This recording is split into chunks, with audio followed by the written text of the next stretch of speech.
In stage 34 we're going to be attaching the pulley to the Y-axis motor shaft. So as before, notice you've got a flat on the shaft. Take your small set screw, place that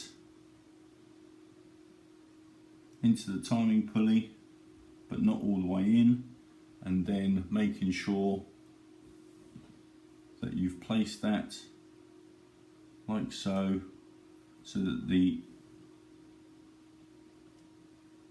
set screw is over the flat, and then carefully tighten that up, making sure that it is level with the end of the shaft.